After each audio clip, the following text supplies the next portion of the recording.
네, 카프뉴스 예청자 여러분 안녕하십니까? 제임스 안입니다.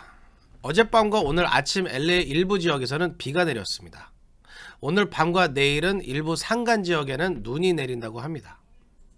오늘부터 LA 카운티는 실내와 실외에서 마스크 착용 의무 조치를 해제했습니다. 백신 접종 여부에 관계없습니다.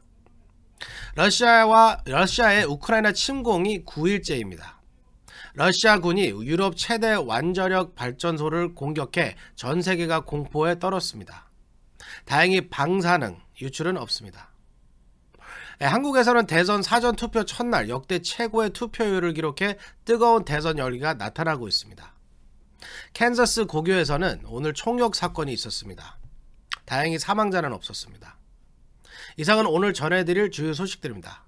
3월 4일 금요일 카프뉴스 지금부터 시작합니다. 여러분, Let's go.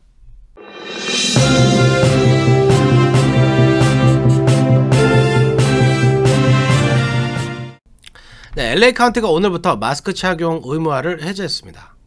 이제 백신 접종 여부에 관계없이 마스크 착용을 요구하지 않습니다. CDC는 LA 카운티의 코로나 감염 위험도를 낮음으로 지정했습니다. 실내 공공장소 입장 시 코로나 바이러스 백신 접종 증명을 하지 않아도 되고 마스크 착용을 하지 않아도 됩니다. 하지만 공항과 대중교통시설, 노숙자 쉘터나 교정시설 등에서는 마스크를 꼭 착용을 하셔야 합니다. 네, 한국 대통령 선거 사전투표 첫날 777만 명이 투표해 역대 가장 높은 투표율을 나타냈습니다. 예상보다 투표 열기가 뜨겁습니다. 피터장 기자가 보도합니다. 제20대 한국 대통령 선거 사전투표 첫날 투표율이 역대 최고치인 17.57%로 집계돼 코로나 확산 속에서도 뜨거운 투표 열기를 보였습니다. 777만 명에 가까운 유권자가 첫날 사전투표를 마치면서 역대 최다를 기록했습니다. 한국중앙선거관리위원회에 따르면 이날 오전 6시부터 오후 6시까지 전국 3,552개 투표소에서 진행된 사전투표에서는 선거인 총 4,419만 7,692명 가운데 776만 7,735명이 투표했습니다. 최종 투표율은 17.57%로 2017년 19대 대선의 사전투표 첫날 최종 투표율 11.7%보다 5.87%포인트 높습니다. 19대 대선 당시 사전투표 첫날 투표권을 행사한 인원은 497만 902명이었습니다. 이 추세가 계속된다면 5일까지 진행되는 사전투표 최종 투표율은 30%를 넘을 것으로 선관위는 전망했습니다. 지역별로는 민주당 지지세가 강한 호남이 전국 최고 수준의 사전투표율을 보였습니다. 보수 야당세가 강한 경북의 사전투표율은 20.99%로 호남을 제외하고 유일하게 20%를 넘겼습니다. 최대 격전지 서울의 사전투표율은 평균에 못 미치는 17.31%로 집계됐습니다. 가장 많은 선거인을 둔 경기도는 15.12%로 가장 낮았습니다. 카플라뉴스 피터장입니다. 네, 러시아가 우크라이나를 침공한 지 이제 9일째입니다. 러시아가 우크라이나 남부 자포리자 원자력 발전소를 공격해 점령했습니다. 이 과정에서 원자력 발전소 시설이 일부 파괴되고 화재가 발생해 전 세계가 방사능 유출 공포에 떨어야 했습니다. 제니바 기자가 보도합니다. 러시아가 우크라이나를 침공한 지 9일째인 4일, 러시아군의 유럽 최대 원자력 발전소인 우크라이나 남부 자포리자 원전을 장악했습니다. 러시아군은 우크라이나 전체 전력 생산의 4분의 1 담당하며 유럽 최대 규모의 원자력 발전소인 자포리자 원전을 공격 끝에 점령했습니다. 이 과정에선 러시아군의 포격으로 원자로 1호기 격실이 일부 훼손됐고 원전 단지 바깥 5층짜리 교육훈련용 건물이 화재가 발생했습니다. 계속된 러시아군의 공격의 화재 진압에 어려움을 겪었지만 결국 진화에 성공했습니다. 다행히 이번 공격으로 인한 방사성 물질 누출은 없었던 것으로 확인됐습니다. 러시아군이 우크라이나 남동부의 유럽 최대 원자력 발전소를 공격하면서 유럽 대륙의 우크라이나발 방사성 물질 누출에 대한 공포가 커지고 있습니다. 이번 공격으로 인한 방사성 물질 누출은 없었던 것으로 확인됐지만 우크라이나의 원전 의존도는 세계 최고 수준인 만큼 공격이 계속되면서 원전 시설이 훼손돼 방사성 물질이 누출된 가능성을 배제할 수 없기 때문입니다. 국제원자력기구 IAEA는 방사성 물질의 누출은 없었다고 밝혔지만 이런 상황은 언제든지 재현될 수 있다는 게 유럽 다른 국가들의 우려입니다. 블라디미르 젤렌스키 우크라이나 대통령도 자포리자 원전만으로도 체르노빌 원전의 6배의 희생자를 낼 수 있다면서 러시아군은 탱크를 동원해 직접 포격을 했고 이는 전례 없는 핵 테러라고 지적했습니다. 자포리자 원전이나 남우크라이나 원전의 원자로는 현재 폭발 사고 이후 가동이 중단된 체르노빌 원조의 1세대 원자로보다 훨씬 안전하다는 게 전문가들의 지적입니다. 체르노빌 원조의 원자로는 냉각 시스템에 큰 결함이 있고 원자로 중심부를 보호할 경남 용기가 없었습니다.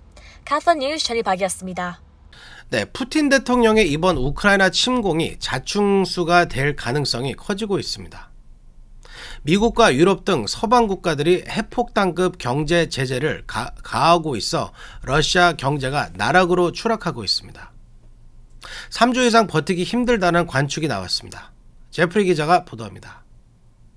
러시아의 우크라이나 침공이 푸틴의 자충수가 될 것이라는 전망이 나오고 있는 가운데 러시아 경제가 미국 등 서방의 초강경 경제 제재를 버티지 못할 것이라는 관측이 나오고 있습니다. 러시아의 경제는 대혼란이 지속되고 있습니다. 서방의 경제 제재가 채무 불이행 위험을 높인다는 이유로 러시아의 신용 등급은 기존 WB+에서 CCC-로 떨어졌습니다.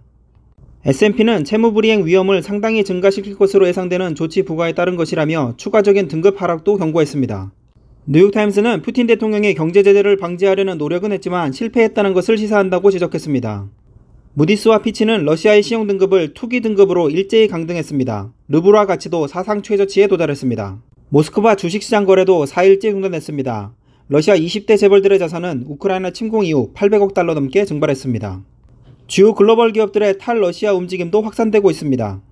이케아가 러시아 매장 폐쇄를 발표했고 포드, GM, 폭스바겐, 보잉, 에어버스, 애플, 페이스북, 넷플릭스, 유튜브가 러시아 제재에 동참했습니다. 미국과 유럽 등이 러시아의 우크라이나 침공에 맞서기 위해 세계 금융 시스템을 무기화했습니다. 러시아 해외 자산이 동결됐고 러시아 주요 은행들은 국제은행관 통신 스위프트에서 퇴출됐습니다. 와인버그 이코노미스트는 미국과 동맹국의 광범위한 경제 제재를 러시아가 견딜 수 없을 것이라며 앞으로 3주를 버티지 못할 것이라고 예상했습니다. 지금까지 카플라 뉴스 제플리였습니다. 네, 미국 경제가 여러 어려움 속에서도 튼튼한 성장세를 보이고 있습니다. 취업이 크게 증가하고 실업은 감소한 것으로 나타났습니다. 피터장 기자가 보도합니다. 미국의 2월 취업자 수가 크게 증가하고 신규 실업수당 청구 건수도 감소한 것으로 나타났습니다. 2월 미국 취업자 수가 67만 8천 명 증가해 실업률이 4%에서 3.8%로 낮아졌다고 노동부가 발표했습니다.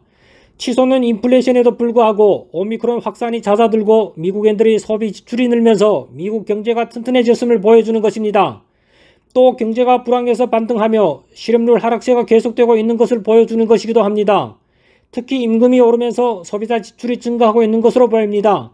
식당을 찾는 손님들은 코로나 이전 수준을 회복했고 호텔 예약도 증가했으며 훨씬 더 많은 미국인들이 항공 여행을 하고 있습니다. 평균 시급은 최근 1년 새 5.1% 올랐으며 이는 기업들이 노동자를 확보하기 위해 임금을 인상해야 한다고 느끼고 있다는 증거입니다. 하지만 소비자 인플레이션은 1982년 이래 최고치에 달해 미국의 가계와 기업을 압박하고 있습니다.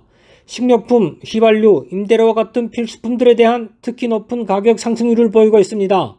이에 따라 연준은 이달 하순부터 금리를 인상할 예정이며 금리 인상은 주택, 자동차, 신용카드 등 소비자와 기업에 대한 대출 금리가 올라가는 것을 의미합니다. 이 같은 인플레이션에 대한 우려가 미국인들의 경제에 대한 낙관론을 잠식하고 있는데 컨퍼런스 보드의 미국 소비자 신뢰 지수는 2개월 연속 하락하고 있습니다. 한편 신규 실업수당 신청 건수도 감소했습니다. 노동부는 지난 2월 26일까지 마감된 한 주간 실업수당 청구 건수가 21만 5천 건으로 이전 주와 비교해 18,000건 감소했다고 밝혔습니다. 카플라 뉴스 피터장입니다.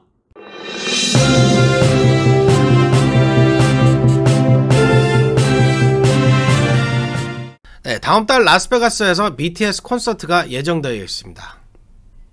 예매 첫날 4차례 콘서트 티켓이 모두 매진돼 BTS 인기를 입증했습니다. 저희 엔터테인먼트 리포터 제니박 기자가 보도합니다. 글로벌 슈퍼스타 그룹 방탄소년단의 라스베가스 콘서트 좌석에 예매 첫날 매진됐습니다. 티켓 예매 사이트 티켓마스터가 지난 2일 방탄소년단 팬덤 아미를 대상으로 진행한 선 예매에서 티켓이 이날 모두 팔려 나갔습니다. 방탄소년단은 4월 8일과 9일, 4월 15일과 16일 라스베이거스의 Allegiant Stadium에서 오프라인 콘서트 BTS Permission to Dance on Stage Las Vegas를 4차례 개최합니다. 티켓마스터는 공지를 통해 현재 공연 모두가 매진됐다. 팬클럽 선 예매 외 일반 티켓 예매 판매는 진행하지 않는다고 밝혔습니다. 방탄소년단이 코로나 확산세가 여전한 상황에서도 막강한 티켓 파워를 과신한 것입니다. 방탄소년단이 미국에서 콘서트를 여는 건 4개월 만입니다. 지난해 11월 말부터 12월 초까지 LA SoFi 스테디움에서 4차례 공연을 열어 21만 명을 끌어모았습니다. 이런 라스베이거스 콘서트엔 더 많은 인원이 몰릴 것으로 예상됩니다. 방탄소년단은 라스베이거스 콘서트에 앞서 4월 3일 라스베이거스 MGM 그랜드 가든 어리나에서 펼치는 제64회 그래미 어워드에 참석합니다. 방탄소년단은 이번 그래미 어워드에 Best Pop Duo / Group Performance 후보를 올라왔습니다. 방탄소년단은 이어 앞서 오는 10일과 12일, 13일 서울 잠실 종합운동장 주경기장에서 BTS Permission to Dance on Stage 서울 오프라인 공연을 합니다. 이 공연 티켓도 지난 3일 순식간에 매진됐습니다. 카플 뉴스 전희박이었습니다. 네, 낙태를 법적으로 금지하는 움직임이 미 전국으로 확산되고 있습니다. 미시시피에 이어 플로리다주가 낙태 금지법을 통과시켰습니다. 아이다호는 주 상원에서 법이 통과됐습니다. 제프리 기자가 보도합니다. 플로리다주가 임신 15주 이후 낙태를 금지하는 법안을 통과시켰습니다. 공화당이 다수인 플로리다주 상원은 어제 이 법안을 찬성 23대 반대 15로 통과시켰습니다. 이 법안은 앞서 지난달 17일 하원에서 78대 39로 통과됐습니다. 민주당은 강간, 근친상간, 인신매매 등을 예외로 적용하려고 했지만 실패했습니다. 다만 산모의 생명을 살리거나 심각한 부상을 막을 필요가 있을 때 또는 태아의 상태가 비정상일 때 등은 예외 조항에 포함됐습니다. 론 드센티스 플로리다 주지사는 법안 지지 입장을 밝히고 있어 서명 뒤 발효될 예정입니다. 현재 플로리다 주법은 임신 24주까지 임신 중절을 허용하고 있습니다. 이번에 통과된 법안은 미시시피 주법을 본딴 것입니다. 임신 15주 이후 낙태를 대부분 금지한 미시시피주의 낙태법은 현재 연방대법원에서 유연 여부를 가리는 심리가 진행 중입니다. 공화당 성향이 강한 애리조나주나 웨스트버지니아주 등에서도 낙태를 제한하는 법안 제정을 추진하고 있습니다. 또 아이다호 상원은 3일 임신 6주 이후 낙태를 금지하는 보다 강력한 낙태 금지 법안을 통과시켰습니다. 지금까지 카플라 뉴스 제플리였습니다. 네, 또 학교 총격 사건이 발생했습니다. 캔자스시 한 고등학교에서 오늘 아침 총격 사건이 발생해 3명이 부상했습니다. 다행히 사망자는 없었습니다. 오늘 오전 10시 30분경 캔자스시 인근 올라스의 올라스 이스트 고교에서 한 학생이 교무실에 들어가 교사에게 총을 쏜 후 학교 경찰에게도 총을 쐈습니다. 경찰의 대응 사격으로 이 학생도 총을 맞았습니다. 모두 생명에는 지장이 없습니다. 이 학생이 교사에게 총을 쏜 이유는 알려지지 않았습니다. 네, 여러분 아시다시피 제가 키가 좀 작은 편인데요. 키 작은 사람이 좋은 점도 있습니다. 오늘은 키 작은 사람이 키가 큰 사람에 비해서 결정암, colorectal cancer에 걸릴 위험이 더 낮다는 존스 홉킨스 의대 연구 결과가 공개됐습니다.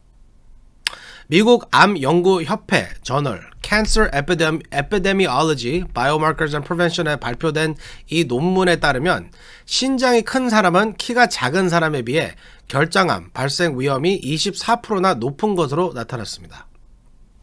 키가 10cm 커질수록 결장암으로 발전한 위험도는 14%, 풀립이 발생할 확률은 6% 증가한다고 합니다. 키가 큰 사람들은 장기의 세포 증식도 더 활발하고 이 때문에 악성 종양이 발생할 돌연변이의 가능성도 크다고 합니다. 네, 어젯밤과 오전에 LA 지역에는 소량의 비가 내렸습니다. 일부 지역에는 우박이 내린 곳도 있습니다. 내셔널 웨더 서비스는 오늘 밤과 내일까지 LA 지역에 눈과 비가 내릴 것으로 예보했습니다. 강우량은 0.25인치에서 0.5인치 사이가 될 것으로 예상됩니다. 2500피트 이상 산간 지역에는 눈이 내립니다. 이미 오늘 아침부터 18번과 38번 하이웨이 등 샌버나디노 산간 지역에서는 스노우 체인 없이는 통행할 수가 없습니다. 또 오늘 밤부터는 테이홈 패스와 그레이브바인 지역에 2인치 이상 눈이 올 것으로 예상됩니다. 여행하시는 분들은 도로 상황과 날씨를 잘 알아보시고 출발하셔야겠습니다. 자, 오늘 준비한 소식은 여기까지입니다. 즐거운 주말 되시기 바랍니다. 3월 4일 금요일 카프뉴스 여기서 마치겠습니다. 감사합니다.